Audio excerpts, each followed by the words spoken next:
அஸ்ஸலாமு அலைக்கும். Welcome to Nisa queen channel. வணக்கம் மக்களே, உறவுகளே. நம்ம இப்போ பிரண்டை துவையல் பண்ண போகிறோம். இப்போ நம்ம மாடி தோட்டத்தில் கட் பண்ணிட்டு வந்த பிரண்டை அதை நல்லா க்ளீன் பண்ணி வச்சுக்கோங்க. நாலு பக்கம் உள்ள நாரை எடுத்துகிட்டா போதும். எண்ணெய் சட்டி வச்ச அடுப்பில் நம்ம இந்த மாதிரி மிளகாவை போட்டு வறுத்துக்குவோம். நல்லா காரஞ்சாரமாக துவையல் பண்ணி சாப்பிட்லாம். அது கொஞ்சம் நம்மன்னு இருக்கும். சின்ன வெங்காயம் போட்டுக்கோங்க, காஞ்ச மிளகா, காரத்துக்கு எவ்வளோ வேணாலும் போட்டுக்கோங்க. நல்லா காரமாக இருந்தால் தான் நல்லாயிருக்கும்.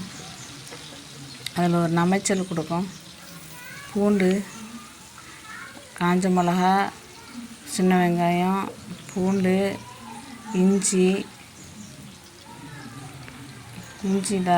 போட்டுக்கோங்க. அதோட க்ளீன் பண்ணி வச்ச பிரண்டை நல்லா க்ளீன் பண்ணி வச்சுட்டு கழுவிட்டு போடுங்க. உடம்புக்கெல்லாம் முழங்கால் வலிக்கெல்லாம் அவ்வளோ நல்லதுங்க. மூட்டு வலிக்கிறது அதோட அளவு பார்த்தாவே தெரியும். அதில் உள்ள வைத்தியம் எலும்பு மாதிரி பிட்டாக இருக்குது பாருங்கள். நல்லா வதங்கட்டும். அதோட கொஞ்சம் தேங்காய் போட்டுக்குவோம். தேங்காய் போட்டு நல்லா வதக்கிக்குவோம். கொஞ்சம் புளி போட்டுக்குவோம். புளி போட்டுட்டேன்னு நினைக்கிறேன். புளி அந்த உருண்டையாக கிடக்கு. புளி ஒரு எலுமிச்சை சைஸ் போட்டுக்கோங்க. எல்லாத்தையும் நல்லா வதக்கிட்டு நல்லா கிளறி விட்டு நல்லா வதங்கினோட அதோட ஆற வச்சு மிக்சியில் போட்டு தேவையான உப்பு போட்டு அரைச்சி அள்ளிடுங்க. துவையல் நல்லா இருக்குங்க பார்க்கறதுக்கு. சாப்பாட்டில் போட்டு பரட்டி சாப்பிட்றேன். இந்த வீடியோ பிடிச்சிருந்துச்சின்னு வச்சுங்களேன், லைக் பண்ணுங்கள், ஷேர் பண்ணுங்கள், சப்ஸ்கிரைப் பண்ணுங்கள்.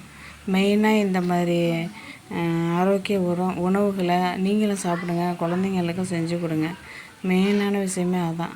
இப்போ நான் போட்டு சாப்பிட பாருங்கள், அவ்வளோ பிரமாதமாக இருந்துச்சு துவையல். நீங்கள் இந்த மாதிரி செஞ்சு சாப்பிடுங்க, உடம்புக்கு நல்லது. இந்த மூட்டு வலிக்குதுன்னு ஆஸ்பத்திரியில் போய் நிற்காமல் இந்த மாதிரி இந்த வாரத்துக்கு 3 வாட்டி டாக்டரோடைய அட்வைஸுங்க.